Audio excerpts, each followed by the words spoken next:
What's up, everybody? Kyle Murray from FTN Daily back again with the PrizePicks Prop Show. It is Wednesday. That means we have some PGA picks here for you today. I have 4 birdie or better matchup picks for this week's Waste Management Phoenix Open. I believe it's WM Phoenix Open, technically a recent name change there from the Waste Management Open. Exciting tournament, definitely an awesome atmosphere. Obviously, a big week of sports with this, fun tournament with a stacked PGA field, as well as the Super Bowl happening in the same city. That's pretty cool, pretty interesting there. So definitely something that will have my eyes all weekend long. So looking forward to that from an entertainment perspective, and hopefully these bets that we're going to have on the PrizePicks front will help elevate the entertainment here for us this week on the PGA streets. But like I mentioned, I have 4 picks for you guys for this week. If you want to, add 2 of your own, or maybe go check out our PrizePicks pick tracker to make it a 5 or 6 pick flex play, feel free to do that as well. But if you're a new user at PrizePicks, head over there, use code FTN, get yourself a 100% match up to $100. Can't beat that. That is free money. Don't miss out on that. And let me know who you guys are taking for some of your PGA picks. Who do you have winning the tournament? I think this is a really interesting tournament in terms of picking a winner. There's obviously a few names. It's tough to just, give one name and say, okay, I think he's going to win. Sometimes I really had that feel for certain tournaments. This week, I got a few names, and 2 of them that I have as on like a short list are guys that I'm taking in round 1 and a birdie or better matchup there. So I guess you'll get a little bit of a sneak peek there. But let's get into the picks now. Pick number 1, going with Ricky Fowler over Andrew Putnam. Ricky Fowler is not one of the guys that I mentioned here as someone that I think is going to win this tournament. I wouldn't be surprised if he has his hat in the ring towards the end of the weekend. He's been playing some really good golf. However, in terms of going out and competing and winning, and versus just having a good round 1, completely different things, obviously. And when we're looking at things from a birdie or better perspective, Ricky Fowler has really stepped up his game on that front. We've always known that he can be a really good putter at times. Even when he was going through that massive slump, he still showed some prowess on the greens. No real surprise there, so we know he can get it done from a putting perspective. But what's more interesting is he's driving the ball very well. He's 30th in this field in terms of distance while still being top 45 in terms of accuracy, 25th in this field in ball striking, strokes gained over the last 6 months. So really like what we're seeing from Ricky Fowler, 25th in birdies or better percentage, and then 14th in greens and regulation. And when you consider all the things that Ricky Fowler has been doing well, Andrew Putnam, on the other hand, is not. He's not been doing really anything well from a ball striking perspective over the last 6 months. Really, we've actually seen Putnam play well at times, but really all has been done with the putter. He's top 7 in this field in terms of strokes gained putting over the last 6 months. So there is a possibility that Putnam can get hot with the putter.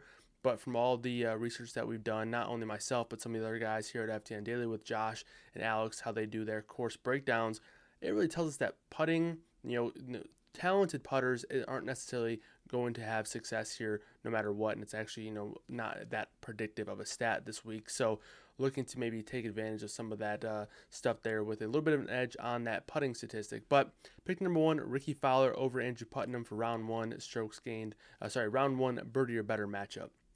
Pick number 2, a guy that I do think has a very strong chance to win here, and he fits the mold perfectly of a very good ball striker and sort of a lackluster putter, and that's Collin Morikawa over Taylor Pendrith. Pendrith really hasn't been anything too flashy so far this year. He had a pretty good finish last week at Pebble Beach thanks to a good Sunday/Monday. But Collin Morikawa, he's obviously been off to a pretty good start, especially playing kind of bouncing around, but 3 straight top 6 finishes for Morikawa.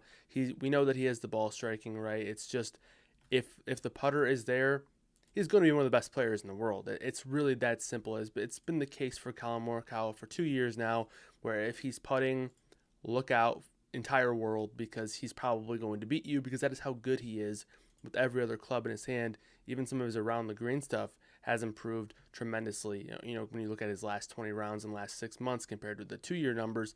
But again, it's just simply the putter. And again, on a course where we're expecting putting to not be all that predictive in terms of determining your past production into future production, this is a good spot for these elite ball strikers who might struggle at putting.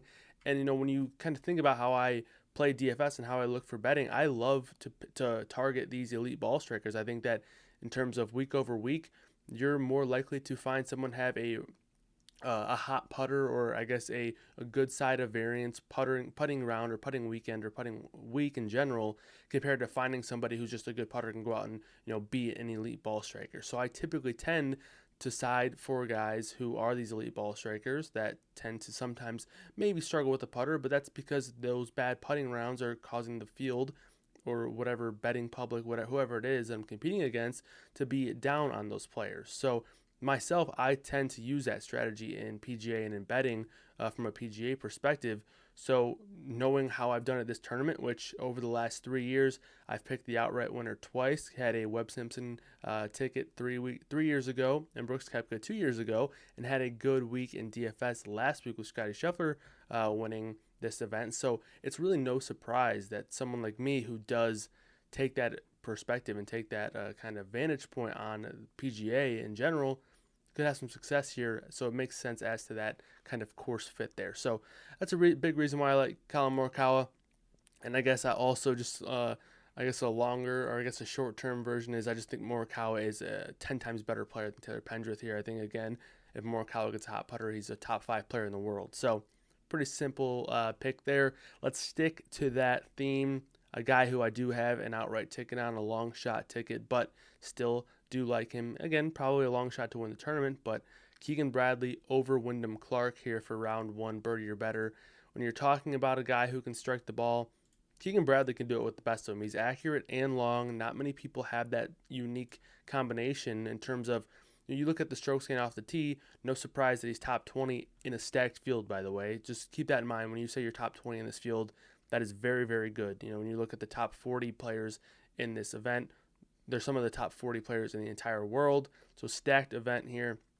And then when you consider the fact that he's top 20 and off the tee, top 30 in ball striking, it's no surprise that he is, going to be known as one of the better ball strikers in the field. He's coming off of a second place finish his last time out, so he's obviously in a pretty good spot with his game right now. And the chances that he's been creating are pretty elite, right? 41% birdie, 41st in this field in terms of birdie or better percentage, and 40th in greens and regulation. But again, it comes down to the putter, being able to be turned up there, I guess you could say, for Keegan Bradley. So, in terms of the matchup here against Wyndham Clark can bomb it, and he can putt. But again, the iron play just doesn't really compare to a guy like Keegan Bradley. That's the big kind of thing holding Wyndham Clark back over his last 6 months. He's 83rd in strokes gained approach, and actually he's been struggling with the putter as of late. Ranks 95th in strokes gained putting over the last 20 rounds. So he's been struggling with the putter, and that's been one of his key things over the course of his career. So Keegan Bradley over Wyndham Clark, birdie or better matchup.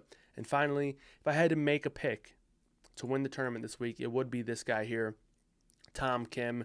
He has everything that you could possibly want, except for maybe like elite distance. But I still think, it's nothing that's going to completely deter him from competing here. But this guy should be able to continue to create chances in bunches because of how elite his ball striking is. When you talk about someone like Collin Morikawa coming up and how he was, emerging onto the scene and his iron play, Tom Kim is very similar. He ranks number 1 in the 6-month sample of strokes gained approach. He is an elite ball striker. He's elite with his irons. He's 6th in this field in tee to green play over the last 6 months, 6th in ball striking, 5th in total strokes gained. He's not necessarily as consistent as Collin Morikawa with the ball striking. He doesn't necessarily have the same distance that Morikawa has. However, Collin Morikawa is not super long off the tee, and he's shown that he can get it done as well. So I do think these players are somewhat similar. The one thing that I do think is that in terms of putting, Tom Kim's a better putter, and that's the one thing that we can count on. I will say the last 20 rounds we've seen some really bad putting from him, but again, that's an extremely high variance stat, so I'm not too concerned about that. But he's top 10 in accuracy, like I mentioned, top 10 in ball striking. He's 6th in birdie or better, 4th in greens and regulation. I think Tom Kim fits this course perfectly. Sure, he hasn't seen this course yet, but we haven't really seen that deter people from playing well. Last year we saw Matt Fitzpatrick play here for the first time in 5+ years, might even been his first time in general there. He got a 10th place finish. And you look at Sahith Theegala, he finished 3rd here last year. Again, that was his first time seeing the course as well. So we haven't seen this course, drive people away from competing. And I think Tom Kim's going to have a successful week, and I think it starts off with a big round 1. So those are the 4 picks for me. Just to recap here, Tom Kim over Trey Mullinax. I don't even think I threw Trey Mullinax in there. I would take Tom Kim against a large portion of the field this week in round 1. And again, in terms of these top guys, maybe not. But from people, when you're looking at the Vegas betting odds below Tom Kim, I really like him quite a bit, so I would take him over a large portion of the field. So I didn't even think about mentioning the name, but he is over Trey Mullinax in the Birdie or Better matchup. Give me that all day. Much better player there. Keegan Bradley over Wyndham Clark. Ricky Fowler over Andrew Putnam. And finally, Colin Morikawa over Taylor Pendrith. So those are the 4 picks for me. Again, make sure you guys are using that code FTN if you're a new user at PrizePicks. Get that 100% match up to $100. And please like and subscribe and hit that notification bell so you know when the next video is coming. We have some Super Bowl content coming for you guys this week. You're not going to want to miss that. The big game is, again, just in Scottsdale, just like this PGA event, so it should be a fun week. We'll see you guys next time. And as always, good luck, everybody.